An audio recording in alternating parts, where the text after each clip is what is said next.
Something really strange is happening in the world of AI right now. On one hand, you've got these companies launching mind-blowing tools like Sora, the video generator from OpenAI. But then on the other hand, the users, well, they seem to be vanishing almost as fast as they show up. So what's going on? Is this whole giant tech experiment actually about to pop? And get this. Here's a quote from Microsoft CEO Satya Nadella. He's basically saying that if the only people getting rich from the AI boom are the big tech companies, then yeah, that's the literal definition of a bubble. It's a pretty cautious statement coming from one of the biggest players in the entire game, and it kind of sets the stage for everything we're about to unpack. And this is where things get really weird. Microsoft just announced record revenue, right? Up 17%. Blew past all expectations. So what happened? Their market cap plummeted by $360 billion in one day. Think about that.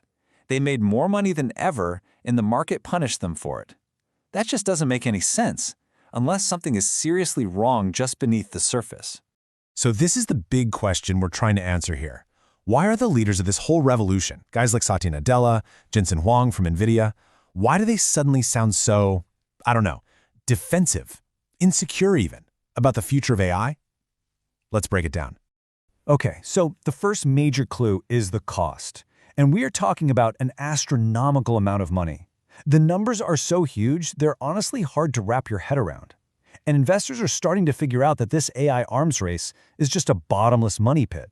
They're getting pretty nervous about when, or even if, they're ever going to see a return on these gigantic investments.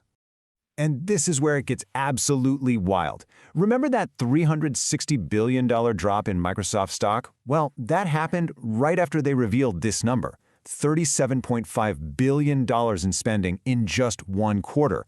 And listen to this, 2/3 of that, about $25 billion, was spent just on AI infrastructure. And it is not just Microsoft. Take a look at OpenAI, the poster child for this whole AI boom. Their projected total cash flow is negative $143 billion. They don't think they'll be profitable until 2030, and they could literally run out of money by 2027. They're just burning through cash at a rate that is unbelievable. So the really crucial thing here is that it's not just Wall Street that's worried. The sheer scale of this spending has caught the attention of the US government. You've got politicians asking questions about a startup that needs unlimited money and might even be looking for a government bailout if things go wrong. That is a massive red flag. But look, the insane costs are only half the story. There's another, maybe even bigger problem that's making investors second-guess this whole thing. The users themselves. They're losing interest. So what's the deal? Whenever these incredible new tools launch, there's this huge spike of interest. But then, it just fizzles out. It's like a hit song that everyone loves for a week, and then you never hear it again. People try these things, they get bored, and they leave. Why? Well, there's actually a name for it, AI tourism.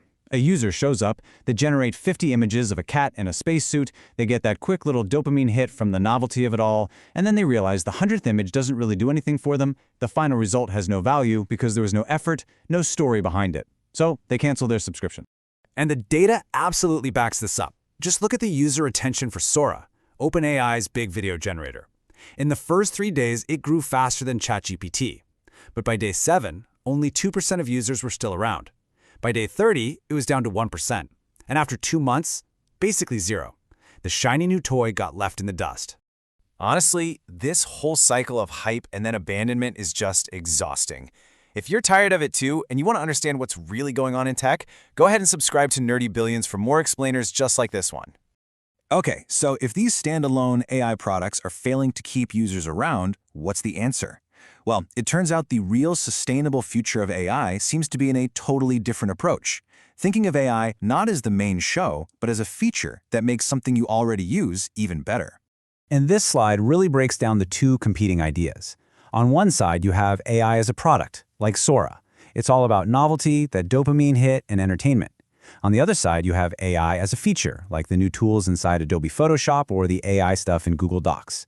One is a fleeting distraction, the other gives you real, useful utility inside a tool you already use every day. And even Microsoft is learning this lesson the hard way. I mean, they're spending tens of billions of dollars every single quarter, but their standalone AI assistant, Copilot, has only been adopted by about 3% of their gigantic Microsoft 365 user base. A 3% adoption rate for that kind of investment it's a disaster. And it's not just regular users. That whole business revolution we were promised, it's not here yet either. A recent PwC survey found that over half of CEOs said their AI investments have produced zero new revenue and zero cost savings. The hype just isn't matching up with reality.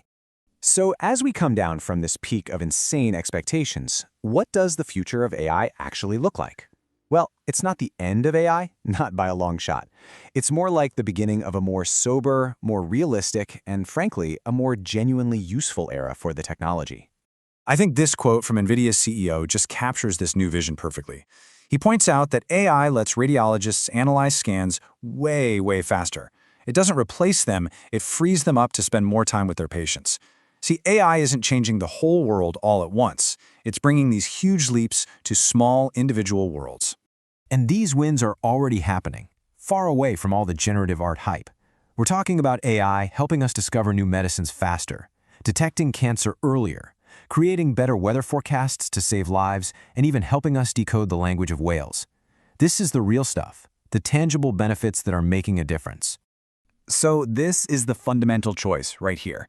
The hype promised this, post-work utopia where AI replaces entire industries.